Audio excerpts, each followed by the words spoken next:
नमस्कार सर, राधे राधे जी। मैं फरुखाबाद से आया हूँ। मैं जगमोहन गौतम मेरा नाम है। मैं कुछ प्रश्न लेकर के आया हूँ आपके पास। मैंने कई बार टीवी पे देखा, आज आपसे फेस टू फेस बात करने के बहुत सौभाग्य मिल रहा है। जैसे कि मैंने जैसे एक अभी दीदी ने बोला था कि मैं मतलब शंकर जी प्रकट हुए मेरे सपनों में और क्या करूँ उसके जॉब करने के लिए। मेरा मकसद है कि मैं ये जानना चाहता हूँ कि जैसे एक गीता में भजन दिया है कि कर्म करेजा फल की इच्छा मत करे इंसान, और जैसे कर्म करेगा वैसे फल देगा भगवान, ये है गीता का ज्ञान।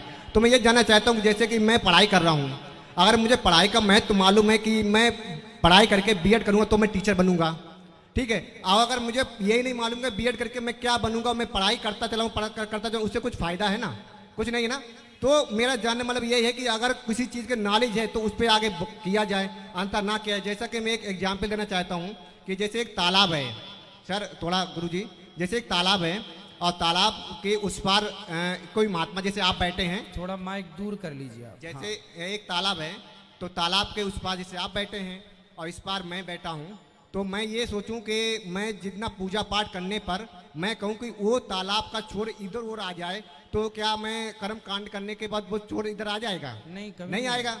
तो मेरा मकसद है कि वो कैसे क्या होगा। हम पूजा पाठ करते हैं, सब कुछ करते हैं, तो फिर महत्व क्यों नहीं मिलता उस चीज़ का? मुझे इस चीज़ का मुझे निवारण चाहिए सर आपसे। मैं फरुखाबाद चल के आया हूँ, मैं एक साहित्यकार हूँ, मैं कवि हूँ, तो इसलिए मैं सोचा हूँ अगर आपकी आज्ञा हो तो 4 लाइनें सबके लिए बोल दूँ सही कहा आपने। कि जमीन पर पैर रखा है रास्ता चाहिए हमको, जमीन पर पैर रखा है रास्ता चाहिए हमको, मैं तिनका हूँ नदी का किनारा चाहिए हमको, मेरे पैरों में जख्म देकर वो मुझे नाजुक समझते हैं, अगर हम ठान लें दिल में वो वंजित चाहिए हमको।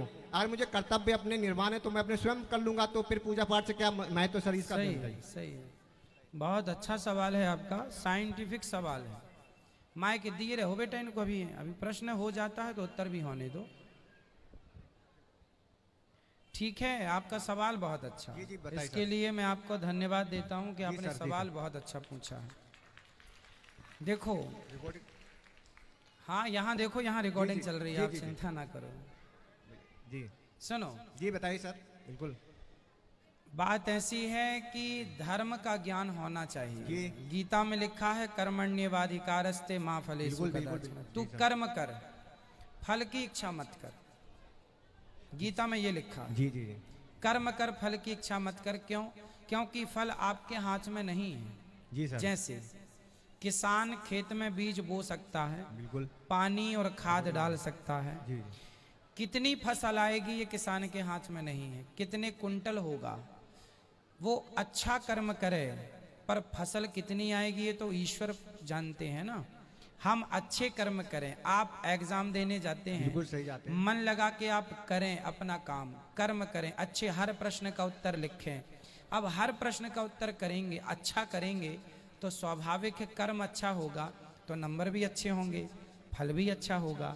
आपने कहा कि हम यहाँ बैठ के पूजा करें तो नदी का वो किनारा इसके ये तो नहीं आ जाएगा, यहाँ तो नहीं आ जाएगा। जी। पूजा कभी इसलिए की ही नहीं जाती कि किनारा इस तरफ आ जाए। पूजा ईश्वर का चिंतन इसलिए किया जाता है कि मेरा मन भगवान में लगेगा, संसार से मन हटेगा तो अपने आप मेरे मन को शांति होगी, और मैं जब शांत हो जाऊंगा तो भगवान की कृपा का पात्र बन जाऊंगा, भगवत प्राप्ति हो जाएगी। ठीक है सर, प्रश्न मेरा ये था, मैं हाँ। पुनः रिपीट करता हूँ। मेरा हाँ। मकसद जो आप कह रहे हैं कि फल की इच्छा ना करो, ठीक है। जैसे मैं मजदूर हूँ, आपके यहाँ मजदूरी करने आऊँगा, मैं मजदूरी करूँ, अगर वो पैसे ना मिले तो मुझे मजदूरी करने से क्या फायदा है? मजदूरी तो मिलेगी ना बेटा।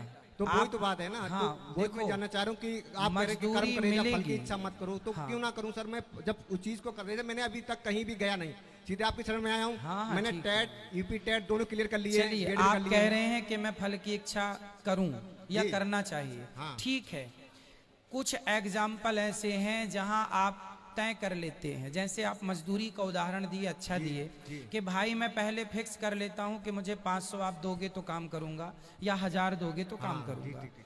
परंतु मैंने जो उदाहरण दिया किसान का, आपने अपना कर्म तो किया, जी। ठीक है, आपने अपना हर कर्म किया, आपने अपनी फैक्ट्री डाली, आपने अपना बिजनेस किया, तो आप कर्म ही तो कर सकते हैं ना। उस का रिस्पॉन्स कितना आएगा, प्रॉफिट कितना होगा, क्या वो आपके हाथ में है? वो लागत के ऊपर निर्भर करेगा ना, जितना मैं लागत लगाऊंगा उससे होगा उससे सर। ना ना, लागत लगाने पर भी डूब जाती है, कई बार लागत भी डूब जाती है। पर वो सर प्रकृति का नियम हो जाता है, प्रकृति जो चाहेगी वो होगा फिर। नहीं, वही तो प्रकृति मीन्स ईश्वर, प्रकृति मीन्स परमात्मा। हम हिंदू लोग किसकी पूजा करते हैं? प्रकृति की तो करते जी। हैं, नदियों की, पहाड़ों की, समुद्र की, वृक्षों की, गाय की। ये क्या है? प्रकृति ही तो है। हम प्रकृति के पुजारी हैं।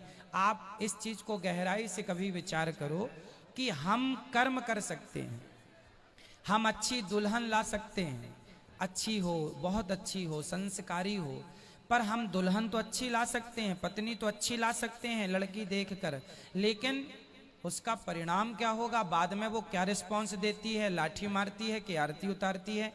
कर्म आप करो, शादी आप कर लो, फल क्या मिलना है वो ईश्वर के हाथ में है। आपकी पत्नी गर्भवती हो जाएगी तो आप माता पिता का कर्म है कि आप दोनों ने मिलकर एक सुंदर से बीज को बो दिया है जो एक स्त्री के गर्भ में पल रहा है। अब बच्चा क्या होगा? बेटा होगा कि बेटी होगी, अंधा होगा कि लंगड़ा होगा, वो आपके हाथ में नहीं है। कर्म आप कर सकते हैं, फल ईश्वर ही देगा ना, कि वो कैसे आएगा। पर सर आप लड़की का बच्चे का उदाहरण दिया, जैसे कि हमने भी साइंस पे पढ़ा है कि लेडीज के एक्स गुणसूत्र होते हैं, लड़के के एक्स वाई होते हैं। जब दोनों में संबंध बनेगा, एक्स वाई होंगे तभी तो लड़का होगा, वो तो क्लियर है। तो फिर हम लोग अल्ट्रासाउंड कराने क्यों जाते हैं? लड़का है लड़की है, फिर उसमें क्या रीजन सर आ जाता है? हाँ हाँ, लड़का लड़की लोग इसलिए चेक कराते हैं, उनको तसल्ली हो जाए कि भाई बहू, सब सास लोग कहती है ना बेटा ही होना चाहिए, इसलिए वो थोड़ा बेटा के चक्कर में रहती हैं कि बेटा ही हो, इसलिए वो अल्ट्रासाउंड करा लेती हैं। परंतु ये है ना कि भाई आप माता पिता ने बच्चे को गर्भ में रख तो दिया, पर उस बच्चे का लालन पालन 9 महीने तक आप लोग थोड़ी करते हैं। वो तो कहाँ आंख लगनी है, कहाँ हाथ लगने हैं, वो तो एक ईश्वर अंदर, जो सबके अंदर बैठे हैं, परमात्मा। जिसे साइंस की भाषा में कहा जाए तो एनर्जी जी, एनर्जी है ना, ऊर्जा एनर्जी है। जी, जी। तो आप एनर्जी कहेंगे, हम उसे ईश्वर कहेंगे, परमात्मा कहेंगे। तत्व एक है, कहने के अर्थ 2 है। आप इंग्लिश में बनाना कहेंगे, हम हिंदी में केला कहेंगे, बात एक ही है ना। वो लैंग्वेज का फर्क हो हाँ, गया। उसी language का हो प्रकार साइंस की लैंग्वेज अलग है, आध्यात्म की लैंग्वेज अलग है, पर दोनों का अर्थ एक है। ठीक है, ईश्वर ही बच्चे को डिजाइन करता है। आपकी आंखें किसने लगाई? वो प्रकृति का नियम है, ईश्वर जो माँ बाप हमारे संभोग से मिले उससे मैं हाँ, पुत्र पैदा हुआ प्रकृति का नियम आपने कहा, ईश्वर जो चाहेंगे वो होगा। ईश्वर की ओर से हम सब डेवलप होते हैं माँ के पेट में। ईश्वर कोई तो है। साइंस कहता है कि यदि ये वस्तु है तो बनाने वाला कोई तो होगा। साइंस कहता है ये, यदि ये वस्तु है तो बनाने वाला कोई तो होगा। उसी प्रकार आप हैं तो बनाने वाला कोई होगा। इसलिए ईश्वर की सत्ता को, आपसे मेरा सवाल है, आप ईश्वर की सत्ता को मानते हैं या नकारते हैं? सर मैं इन चीज पे मतलब मानते हैं या नहीं मानते? नो, नहीं मानते। मैं प्रकृति को मानता हूँ, क्योंकि अगर मुझे सामने अगर ईश्वर है हाँ। तो मुझे, मैं इतनी तपस्या करता हूँ, सब कुछ करता हूँ, फिर दिखाई क्योंकि एक महापुरुष ने कहा है कि पहले जानो हाँ, फिर मानो। ठीक है। जब तक जानो नहीं तो मानोगे कैसे? कहते सही हैं है। पानी छान के पियो तभी तो पता चलेगा गुरु कौन अच्छा है कौन तो खराब है। सुनो, जानने के लिए भी तो सत्संग करना पड़ेगा। चलो आप नहीं मानते, अच्छा है, ईश्वर को आप नहीं मानते, मैं फोर्स नहीं करता, पर ईश्वर को आपने ही कहा कि पहले जानो फिर मानो। हाँ। तो जानने के लिए भी तो आपको सही रास्ता चुनना पड़ेगा। जानने के लिए सर मैं वही तो कह रहा हूँ कि किससे जानेंगे? मैं अपने कर्म कर रहा हूँ, ठीक हाँ। है, कर्म के मैं सच मतलब भक्ति से बिल्कुल कर रहा हूँ। जो मैं पढ़ाई करता हूँ, कुछ भी करता हूँ, अपने नियम से करता हूँ। ठीक है। ठीक है, तो फिर उसका मुझे फल तो दिखाई दे कि हाँ ये ईश्वर क्या है क्या नहीं। कि जैसे कि कहीं पे माना कि हर गाड़ी में भगवान की मूर्ति होती है, ठीक है। मैं जिसकी उपासना कर रहा हूँ तो फिर उसका एक्सीडेंट क्यों हो जाता है? What is reason? बेटा आप सही कह रहे हैं, आपकी जगह आप सही, आपका तर्क उचित है, पर होनी है ना। आपने ईश्वर को गाड़ी पे बिठाया है जी। तो बिठाने से क्या ये सिद्ध होता है कि एक्सीडेंट नहीं होगा? अरे भाई, जो होना है वो तय है, जो होना है वो तय है, वो होके रहेगा। राम को वनवास जाना था, वो भी तय था, होके रहा। वनवास तो राम को भी जाना पड़ा, उनकी जिंदगी में भी उथल पुथल हुई। तो हम मरेंगे, हम भक्त हैं, तो क्या इसका अर्थ ये है कि मैं कभी मरूंगा नहीं? नहीं, ये सत्य है कि मैं मरूंगा, ये हाँ, सत्य है। हाँ, वो तो तो फिर फिर सत्य जान accident- के लोग सत्य नहीं मानते इन चीज को कि कौन? मैं मतलब जैसे मैं कहूँ मृत्यु मेरी होनी है, हाँ। पर कुछ लोग सत्य को असत्य बता देते हैं ठीक कि है। पता नहीं होगी नहीं होगी, पर ये सत्य है कि मौत होगी। हाँ। अगर दुनिया में देखा तो यही सत्य मुझे लगा कि मौत है। मौत है। तो बस। फिर आप भगवान की पूजा कर रहे हैं बेटा, तो आप अमर होने के लिए नहीं कर रहे हैं। मैं कर रहा हूं तो मैं अमर नहीं होऊंगा। हाँ, ईश्वर का ध्यान करने से मन को शांति मिलती है ना, अच्छा लगता है। ईश्वर क्यों जरूरी है, चलो मैं आपको उदाहरण देता हूं। बिल्कुल सर, जैसे आप कर्म करते हैं, आप कर्म को मानते हैं, बिल्कुल पर कर्म के संग एक चीज और होती है, धर्म। यदि आप अकेला कर्म करेंगे और धर्म का ज्ञान आपको नहीं है तो आप कर्म नहीं कर सकते। उदाहरण से समझो। बिल्कुल उदाहरण दीजिए। बताइए, जी, शराबी शराब पी रहा है, बिल्कुल। वो क्या कर रहा है? वो अपने इच्छाओं पूरा कर, उसका धर्म हो रहा है, फिर क्या वो अपना कर्म कर कर्म रहा कर है। रहा है।